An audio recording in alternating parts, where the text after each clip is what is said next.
마태복음 1장 18절입니다. 예수 그리스도의 나심은 이러하니라. 그의 어머니 마리아가 요셉과 약혼하고 동거하기 전에 성령으로 잉태된 것이 나타났더니 그의 남편 요셉은 의로운 사람이라. 그를 드러내지 아니하고 가만히 끊고자 하여 이 일을 생각할 때에 주의 사자가 현몽하여 이르되 다윗의 자손 요셉아, 내 아내 마리아 데려오기를 무서워하지 말라.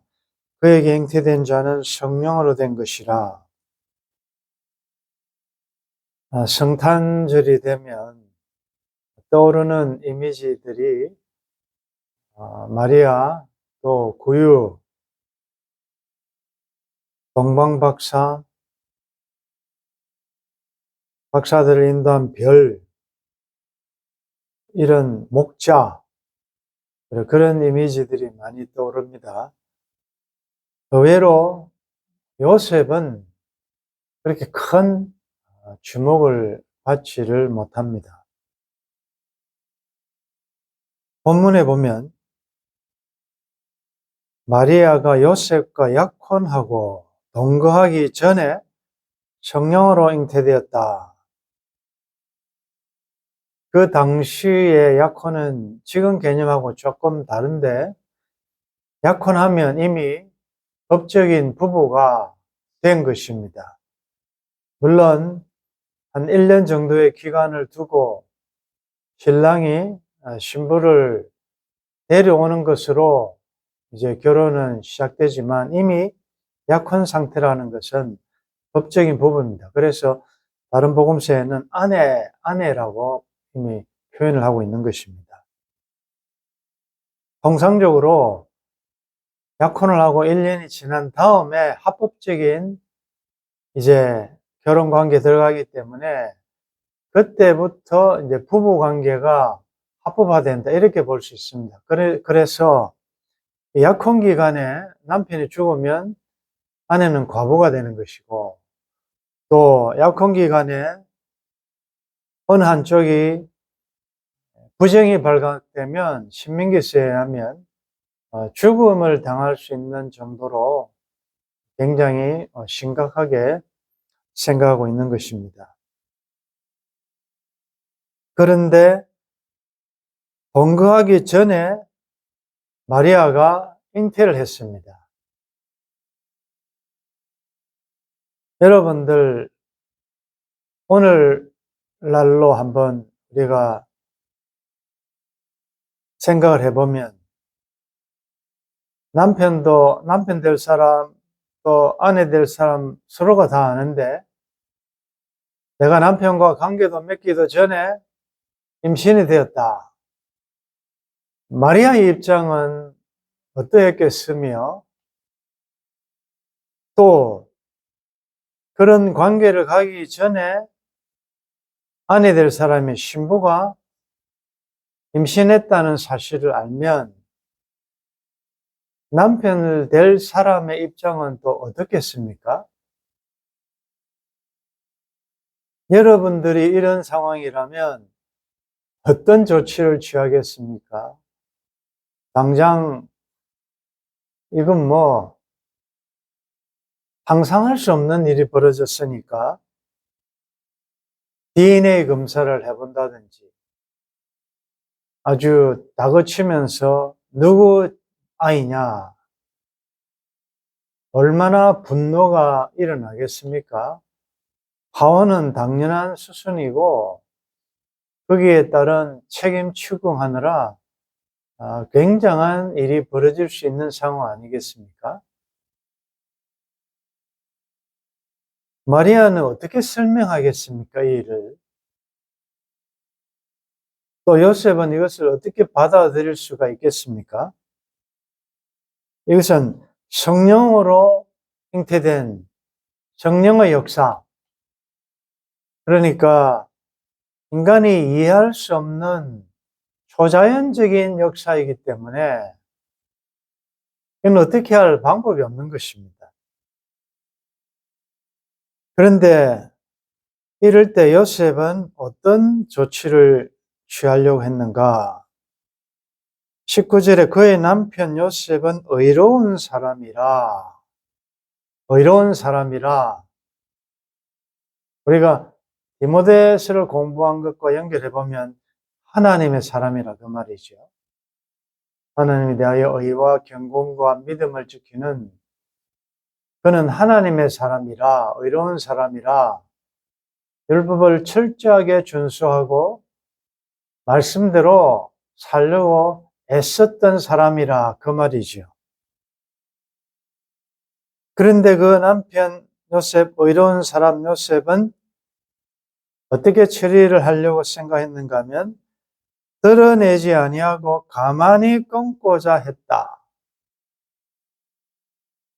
다른 번역에 보면 마리아가 곤란을 당하지 않도록, 부끄러움을 당하지 않도록 이 문제를 조용하게 해결하고자 했다. 이렇게 되어 있습니다. 가만히 끊고자. 여러분들 이런 상황이 약혼까지 했는데 조용하게 넘어갈 상황이 아니잖아요. 이제 이혼을 해야 되는데 이혼을 하려면 정당한 사유가 있어야 됩니다. 그렇다면 나에게 문제가 있는 것이 아니고 상대방이 즉 마리아에게 문제가 있다는 것을 적극적으로 증명을 해야 되지 않습니까? 그렇게 되면 마리아는 매장되는 것은 물론이고 율법에 의하여 죽임을 당할 수도 있는 상황이다. 그의 인생은 끝난 것이다. 그런데 율법에 투철한 의로운 사람 요셉은 고민을 했지 않겠습니까? 얼마나 많은 생각을 했겠습니까? 그래서 나름대로 해결책은 너무 공개적으로 하지 않고 조용하게 이제 어떤 사소한 문제라고 설명을 하면서 이혼 정서를 마리아에게 주므로 마리아도 살리고 또 자기는 또 율법에 의하여 정당하게 헤어질 수 있으니까 이 결혼을 끝낼 생각을 했다. 여러분들 이거 간단한 이야기인 것 같은데 가만히 끊고자 하여 상당히 우리들에게 주는 메시지가 있습니다. 우리는 조용하게 해결될 일을 공개적으로 크게 확대하는 성향들이 있을 수가 있습니다. 특별히 어떤 이슈가 있으면 그것이 나와 또 연관이 있고 내가 적극적으로 정당하다는 걸 주장하기 위하여 정당하지 못한 상대에 대한 치열한 강력한 비난과 문제점을 제시할 때가 있지요.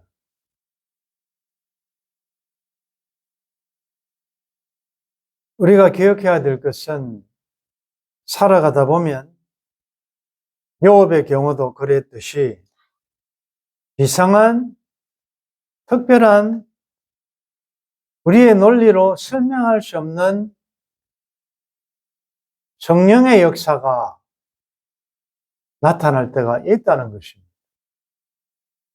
지금도 하나님은 초자연적인 다양한 일을 하실 수 있으니까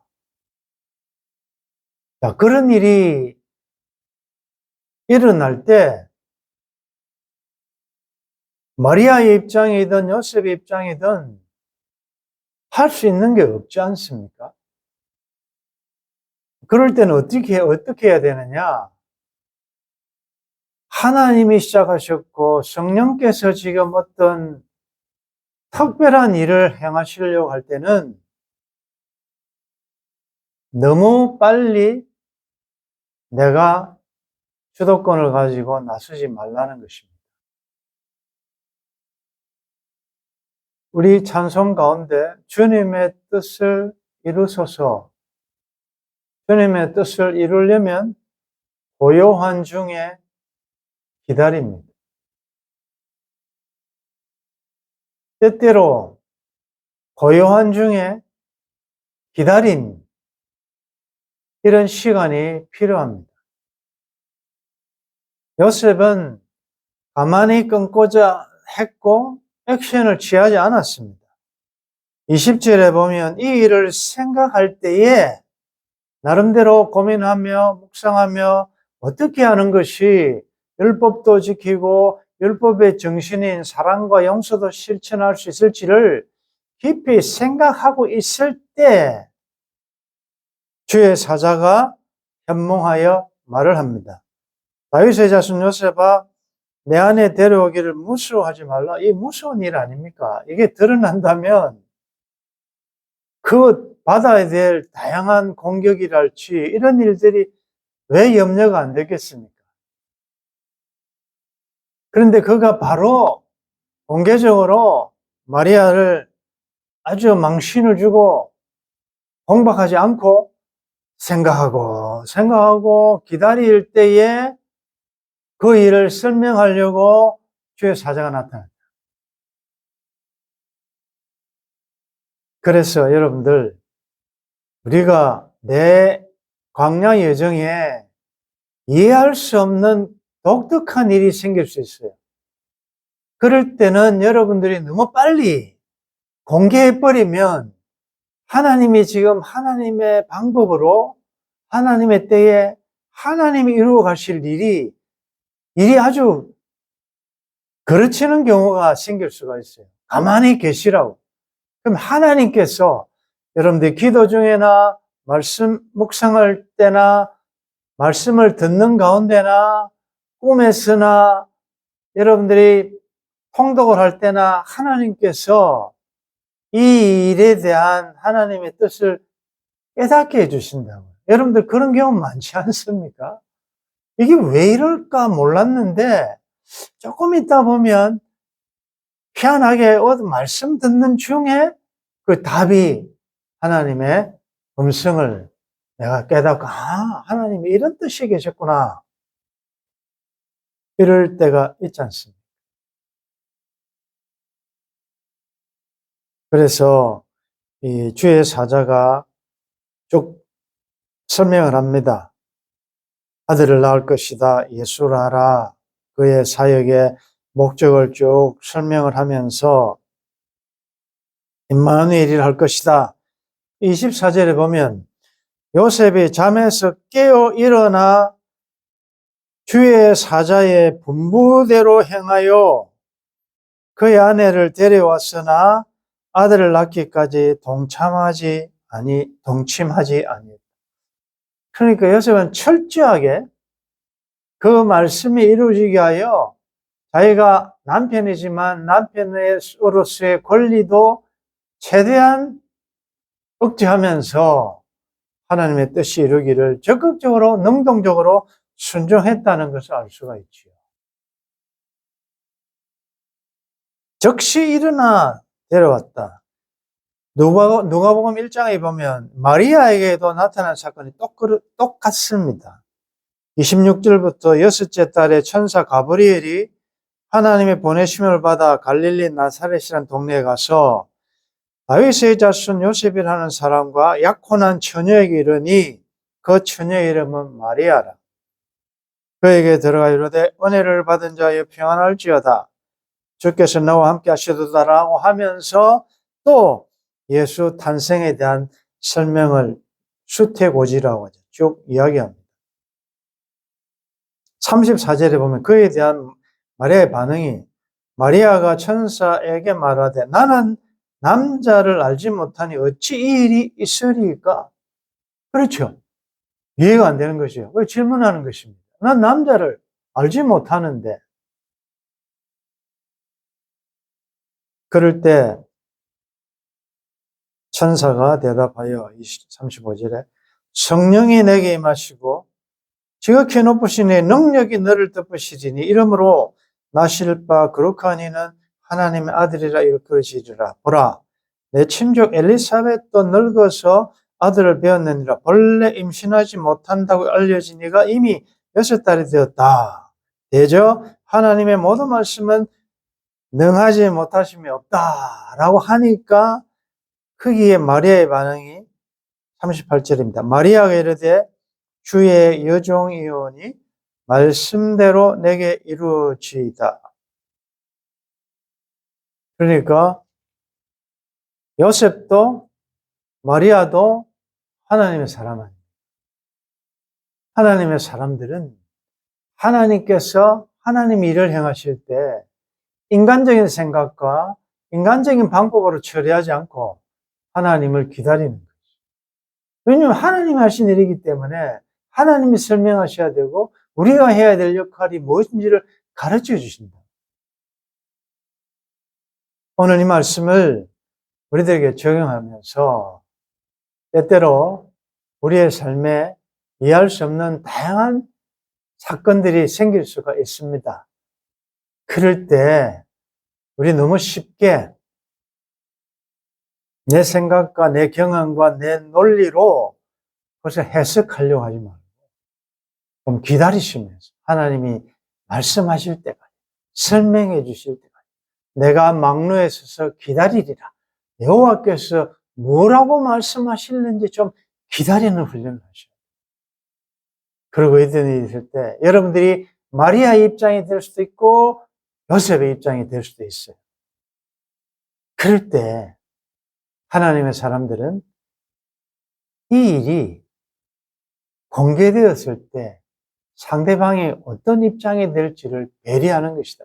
그래서 어떤 분은 이런 이야기해요. 교양이 뭐냐? 교양은 상대방의 고통을 배려하는 마음.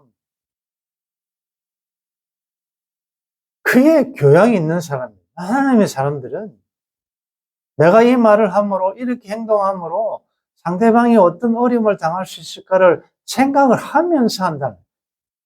자기가 하고 싶은 말도 하고 자기 마음대로 하는 게 아니고 이렇게 했을 때 상대방이 당할 그 고통이 무엇일까를 이게 교양이 있고 이게 성령의 인도를 따르는 사람들이고 이게 하나님의 사람들이다. 때로는 너무나도 황당하고 당황스러운 일들이 있겠지만 하나님은 또 그런 일을 한다는 것은 마리아와 요셉의 참 귀하게 쓰임받은 은혜를 받은 자요. 사실 여러분들 결론적으로 이야기하면 마리아가 은혜 받은 사람입니다. 인간적으로는 굉장히 고통스러운 일 아닙니까? 그리고 그 아들이 젊은 나이에 십자가에서 처형당하는 것을 보는 어머니의 심정은 어땠겠습니까? 그게 과연 은혜일까? 그러나 하나님의 목적을 이루기 위하여 나를 사용하셨다는 의미에서 큰 은혜 받은 자죠. 그래서 여러분들이 우리는 자꾸 은혜 받았다 그러면 뭔가 세상적으로 잘 돼야 은혜라고 생각하는데 하나님의 영광을 위하여 쓰임받는 자체가 은혜요, 복이요, 행복이라는 것입니다. 그것이 때로는 나의 삶에 힘든 일이 있을지라도 윤동주 시인의 십자가라는 시를 소개하면서 본문을 마무리하겠습니다. 윤동주 시인은 여러분들한테 일제강점기 시대에 그 조국의 암울한 그 현실 앞에 독립을, 해방을 꿈꾸면서 그는 그의 마음을 담아 대학교 4학년 때 쓴 시라고. 쫓아오던 햇빛인데, 햇빛은 희망이겠죠. 지금 교회당 꼭대기 십자가에 걸리었습니다. 첨탑이 저렇게도 높은데 어떻게 올라갈 수 있을까요? 이럴 수 없는 너무나도 암울한 시대에 해방, 주권, 소망은 이루어질 것 같지 않은 그런 것을 그렇게 표현하는 거죠. 첨탑이 저렇게도 높은데 어떻게 올라갈 수 있을까요? 종소리도 들리지 않는데 휘파람이나 불며 서성거리다가 종소리, 희망의 종소리겠죠. 전혀 들리지 않는 그런 암울한 상황. 그때 떠오른 한 가지 생각이 있었습니다. 괴로웠던 사나이, 행복한 예수 그리스도에게처럼 십자가가 허락된다면, 십자가는 괴로웠지만 그러나 그것을 통하여 전 인류를 구원했던 하나님의 뜻을 이루셨던 그 예수님을 생각하면서 그 십자가가 나에게 허락된다면 모가지를 들이우고 꽃처럼 피어나는 피를 어두워가는 하늘 밑에 조용히 흘리겠습니다. 이것은 자기 한 몸 희생해서라도 그 꿈이 이루어진다면 그 십자가를 자기가 지겠다 그 말이죠. 질 때 큰 소리로 공개적으로 내가 이렇게 한다가 아니라 조용히 피를 흘려. 우리가 하나님이 우리 각자에게 주신 사명의 십자가를 지고 따라갈 때 십자가를 내가 지고 주를 따라갑니다. 주도 곤욕당했으니 나도 곤욕당합니다. 그런데 여러분들 십자가를 지고 할 때 가만히 조용히 은밀하게 침묵 속에 가셔야 돼요. 너무 떠벌리고 어려운 사람 요셉은 그 감당하기 어려운 그런 사명 십자가였지만 그는 어떻게 했습니까? 가만히 끊고자 했다.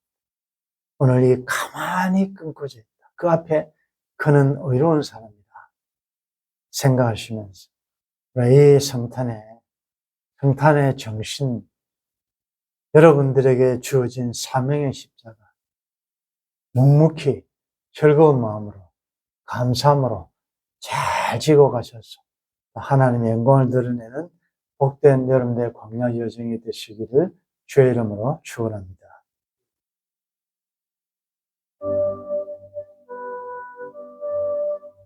하나님의 구원 사역에는 등장하는 인물들이 많습니다.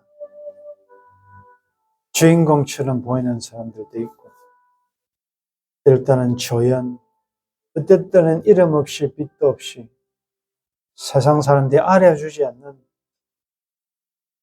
무명의 헌신의 삶도 있습니다.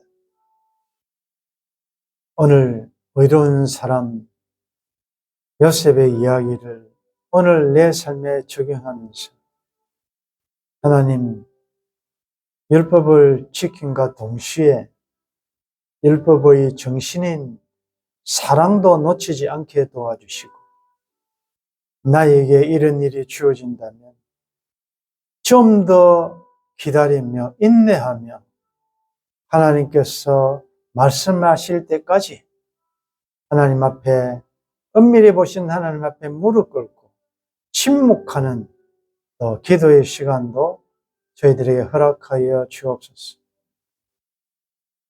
그동안 너무 공개적으로 당당하게 남이 알아주기를 원하는 혹 그런 마음이 있었다면 오늘 요셉의 이야기를 보면서 이제 좀 더 묵묵히 조용히 가만히 내 몫에 태인 십자가를 잘 지고 하나님의 뜻이 이루어지기를 외치면서 광야 여정을 삶을 통하여 하나님의 영광을 드리는 주의 백성들 될 수 있도록 도와주옵소서.